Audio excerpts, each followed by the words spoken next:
ரஷ்யாவோட foreign ministry தரப்பு வந்து ரெக்கமெண்டேஷன் வந்திருக்கு. ரஷ்யாவோட சிட்டிசன்ஸ்க்கு மாலிக்கு கொஞ்சம் டிராவல் பண்ணாதீங்க. தீவிரவாதிகளோட நடவடிக்கை ரொம்ப அதிகமா இருக்கனால ரொம்ப கவலை அளிக்குது. ஸோ ரஷ்யர்களே மாலிக்கு போகாதீங்க அப்படிங்கிறது போல ஒரு செய்திகள் வருது. அதிர்வலைவுகளை இந்த ஆப்பிரிக்கால ஏற்படுத்தி இருக்கு. ஏன்னா ரஷ்யாவோட உதவி அப்படிங்கிறது இந்த பாலி, நிஜர், முர்கினோ ஃபேசோ இந்த 3 நாடுகளுக்கு ரொம்ப அதிக அளவுல தேவை. அதுவும் ராணுவ உதவிகள் செஞ்சுக்கிட்டு இருக்காங்க. இப்ப ரஷ்யா இக்கட்டான ஒரு சூழ்நிலையில போர்ல வந்து பண்ண உக்ரைனுக்கு எகெயின்ஸ்டா இருக்காங்க. உக்ரைன் இல்ல மேற்கு நாடுகளுக்கு எகெயின்ஸ்டா இருக்காங்க. ஸோ இப்படி இருக்கக்கூடிய சமயத்துல பெருமளவுல உதவிகள் அப்படிங்கிறது ரஷ்யானால அங்க இருக்கக்கூடிய பகுதிகளில் பண்ண முடியலையா அப்படின்ற கேள்விகள் சகல் நாடுகளுக்கு.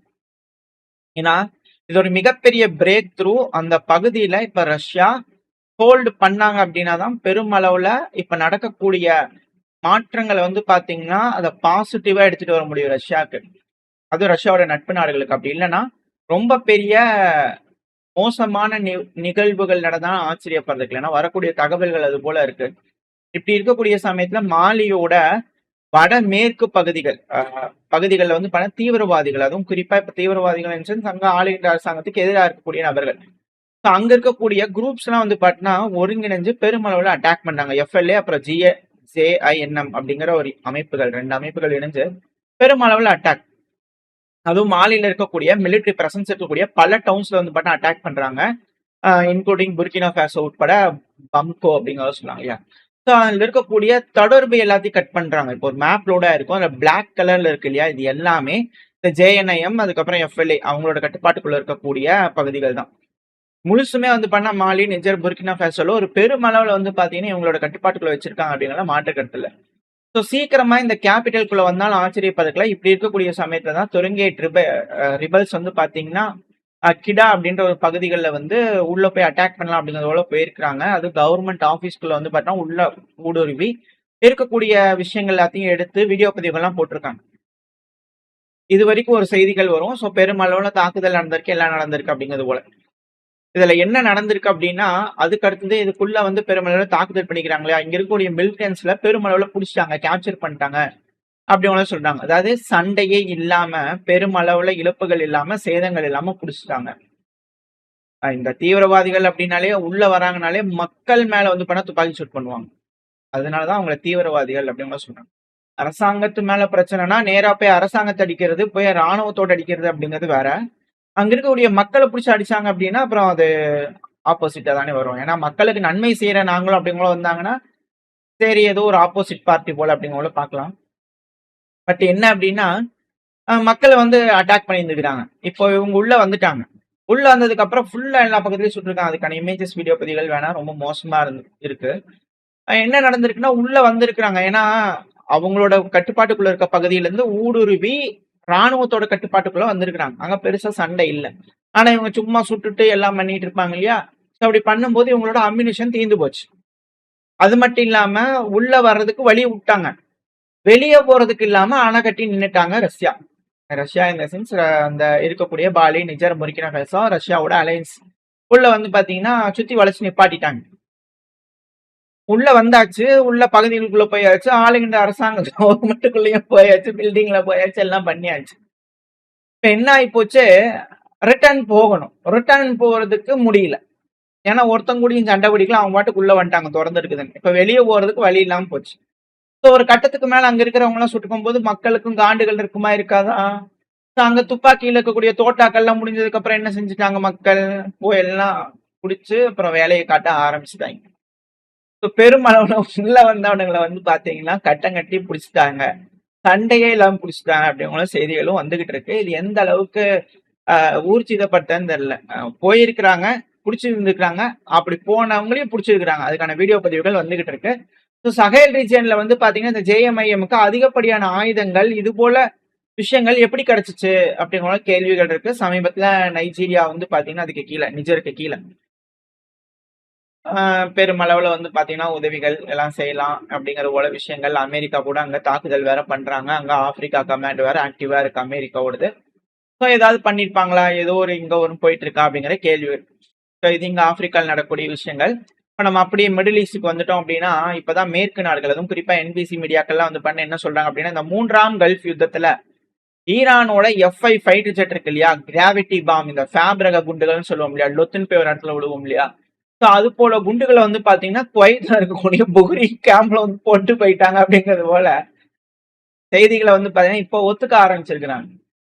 அமெரிக்காவோட கெட்டாஸ்ட்ராபிக் ஃபெயிலியர், இதை நம்ம வந்து பாத்தீங்கன்னா ரொம்ப மாசமா சொல்லிட்டு இருக்கிறோம், யாரும் பெருசா கண்டுக்கிற மாதிரி இல்லை. பட் இருந்தாலும் பரவாயில்ல, இப்ப மேற்கு மீடியாக்கள் அதான் அமெரிக்காவில் இருக்கக்கூடிய மீடியாக்களே சொல்ல ஆரம்பிச்சிருக்கிறாங்க. அமெரிக்காவோட ஏர் டிஃபென்ஸ் சிஸ்டம் ஃபெயிலியர். ஏன்னா இனிஷியல் டைம்ல வந்து பாத்தீங்கன்னா அமெரிக்காவோட போர் விமானங்கள்லாம் சுட்டு வீழ்த்தப்படுது, இல்ல அதுவே விழுந்துருச்சு, அவங்களே ஃப்ரெண்ட்லி ஃபயர் அப்படிங்கிற சொன்னாங்களா, அப்படி இல்ல போல தெரியுது, எல்லாம் புழுன்னு புழுகி இருக்கிறாங்க போலதான் தெரியும். நல்லவேளை அந்த மாதிரி செய்திகள்லாம் நம்ம பெருசா வந்து கவர் பண்ணவே இல்லை. ஏன்னா அப்பவே ஒரு டவுட் இருந்துச்சு இது போல. ஸோ அதனாலதான் இருந்து என்ன தெரியுது அப்படின்னா, ஈரானுக்கும் அங்க இருக்கக்கூடிய அமெரிக்கன் ஃபைட்டர் ஜெட்ஸுக்கும் வந்து பாத்தீங்கன்னா ஒரு காம்பேட் ஏர்கிராஃப்ட் சண்டை, டாக் ஃபைட் நடந்திருக்கும் போல தெரியுது. இதுல கம்மியா இருக்கக்கூடிய ரக விமானம், அதாவது F5 வச்சு F15 போட்டு தள்ளிட்டாங்களா அப்படிங்கிற கேள்விகள் வருது. அது ஒரு ஸ்பெகுலேஷன் வச்சுங்க, வரக்கூடிய செய்திகள் வச்சு. பட் ஆனா மீடியாக்கள் என்ன சொல்றாங்க அப்படின்னா, அது மேற்கு மீடியாக்கள் கொண்டு வந்து குண்டுகளை கேம்ப் மேலேயே போட்டு போயிட்டாங்க இனிஷியலா. ஏன்னா அந்த அளவுக்கு அவங்க அவேர்னஸாவே இல்ல, ஈரான் இப்படி பண்ணுவாங்கன்றது அவங்களுக்கு தெரியல. அதுக்கப்புறம் தான் ஏர் டிஃபென்ஸ் சிஸ்டம்லாம் ரெடி பண்ணி எல்லாம் பண்ணி இருந்துக்கிறாங்க. அதுக்கப்புறம் அட்டாக்குகளை வந்து பாத்தீங்கன்னா தடுத்து இருக்கிறாங்க. இங்க குவைத்துல வந்து குண்டுகளை போட்டு போயிட்டாங்க. அது போக அமெரிக்காவோட எல்லா பகுதியிலும் குண்டுகள் போட ட்ரை பண்ணாங்க, பெஹ்ரீன் உட்பட. ஆனா அந்த கேம்பெயின்ஸ் எல்லாம் சக்சஸ்ஃபுல்லா நடக்கல. இருப்பினும் அவங்க தப்பிச்சு போயிட்டாங்க, ஈரானோட விமானங்கள் தப்பிச்சு போயிடுச்சு. கத்தர்னால சுட்டு வீழ்த்த முடியல. வீழ்த்துறது எல்லாமே வந்து பண்ணா அமெரிக்காவோட சண்டை நடக்கும் இல்லையா, ஸோ கத்தர் வந்து சுட்டு வீழ்த்திக்கிறாங்க, ஈரானோட விமானிய சுட்டு வீழ்த்திட்டாங்க அப்படிங்கிறது போல விஷயங்கள் எதுவுமே வரல. வந்திருந்தா பெருசா பேசியிருப்பாங்க. அவங்க தப்பிச்சு போயிட்டாங்க. கத்தர் மட்டும் வந்து பாத்தீங்கன்னா சுட்டு வீழ்த்தினதா சொல்லப்பட்டுட்டு வருது அப்படிங்கிற சொல்றாங்க, பெஹ்ரீன் இது போல இதெல்லாம். ஸோ 2 ஈரானோட விமானங்கள் வந்திருக்கலாம், வரும்போது இது போல தாக்குதல் பண்ணியிருக்கு. அதுல கத்தர் மட்டும் ஒரு தடவை சுட்டுருக்குறாங்க அப்படிங்கிற செய்திகள். இழப்புகள் அப்படிங்கிறது வந்து பாத்தீங்கன்னா அமெரிக்காக்கு, அது இந்த NBC சொல்லக்கூடிய விஷயங்கள் என்னன்னா, இந்த கல்ஃப் கவுன்சில் இருக்கு இல்லையா, இந்த ஏரியா, அதை கத்தார், பெஹ்ரீன், குவைத், சவுதி அரேபியா, இந்த ஏரியா ஃபுல்லா இருக்கு இல்லையா, UAE. ஸோ இங்க மட்டுமே நடக்கக்கூடிய தாக்குதல்னால அமெரிக்காக்கு ஏற்படக்கூடிய பொருள் செலவுகள் $5 பில்லியன் மேல. இதுல இன்ஃப்ராஸ்ட்ரக்சர்லாம் நாங்க சேர்த்தல, பொருட்களோட இழப்பு மட்டும் இந்த அளவுக்கு இருக்கும். ரேடார்ஸ், வெப்பன் சிஸ்டம்ஸ் எல்லாத்தையும் அழிச்சிருந்துருக்காங்க. இந்த ஃபைட்டிங்ல 100 டார்கெட் ஈரான் வச்சிருக்காங்க, 11 பேசஸ் மேல. 7 நாடுகள் 11 பேசஸ், 100 டார்கெட்டை ஈரான் சக்சஸ்ஃபுல்லா அடிச்சிருந்திருக்காங்க. அமெரிக்காவோட ட்ரூப்லாம் வந்து பாத்தீங்கன்னா உடனடியா இந்த GCC இருக்குல்ல, அந்த கல்ஃப் கோஆபரேஷன் கவுன்சில், அந்த நாடுகள், குறிப்பா அந்த சவுதி, கத்தார், பெஹ்ரீன், இந்த நாடுகள் இருப்பாங்க இல்லையா, அந்த 7 நாடுகள், ஸோ அங்க இருக்கக்கூடிய அமெரிக்காவோட படை வீரர்கள் எல்லாத்தையும் பின்வாங்க வச்சிருக்காங்க. அந்த பிரச்சனைகள்லாம் முடிஞ்சதுக்கு அப்புறம் இப்ப வந்து பாத்தீங்கன்னா கொஞ்சம் கொஞ்சமா அனுப்புறதுக்கு பாத்துக்கிட்டு இருக்காங்க அப்படிங்கிற சொல்றாங்க. ஸோ இனிஷியலா ஈரான் சொல்லக்கூடிய எல்லா விஷயங்களும் உண்மை அப்படிங்கிறது போல வரக்கூடிய செய்திகள் ஊர்ஜிதப்படுத்துது. ஏன்னா அந்த பேஸ்ல இருக்கக்கூடிய வீரர்களுக்கு ஹோட்டல்ல தங்க இடம் கொடுத்துருக்கீங்க, அதனால நாங்க ஹோட்டல் அடிக்கிறோம் அப்படிங்கிற ஈரான் சொன்னாங்க. இனிஷியலா அதை கிரிட்டிசைஸ் பண்ணாலும் இப்போ வரக்கூடிய தகவல் வச்சு பார்க்கும்போது ஹோட்டலுக்கு தான் கூட்டிட்டு போயிருக்காங்க போல தெரியுது அப்படிங்கிற செய்திகள் வருது. ஆக மொத்தம் அமெரிக்கா பங்கமா வாங்கியிருக்காங்க ஈரான் கிட்ட அப்படிங்கிறது தெளிவா தெரியுது. அதனாலதான் போன பதிவுல பார்த்த மாதிரி அமெரிக்கா அணு ஆயுதம் மட்டும் செய்யாதீங்க ப்ளீஸ் அப்படிங்கிற கேட்கிறாரா அப்படின்ற கேள்விகள் இருக்கு. ஸோ அதே மாதிரி கொஞ்சம் வந்து எல்லாம் ஓகே சொல்லிட்டு போயிருங்களேன்ப்பா, பிரச்சனை எதுவும் பெருசா எல்லாம் இருக்கும் இல்லையா, உங்களோட கேள்விகள் இருக்கு. ஸோ வெயிட் பண்ணி பார்ப்பேன் என்ன பண்ண போறா ட்ரம்ப் அவர்கள் அப்படிங்கிறது போல. இந்த பையனா முடிச்சுக்கலாம். ஓரளவுக்கான தகவல்கள் இந்த பையில பார்த்திருப்போம். இந்த பதிவு எப்படி இருந்துச்சு, உங்களுக்கு பிடிச்சிருக்கா? பிடிச்சினா லைக் பண்ணிட்டு ஃப்ரெண்ட்ஸ் நம்ம ஷேர் பண்ணிக்கோங்க. அது கூட மறக்காம நம்ம சேனல் சப்ஸ்கிரைப் பண்ணலாம், மறக்காம சப்ஸ்கிரைப் பண்ணிக்கோங்க.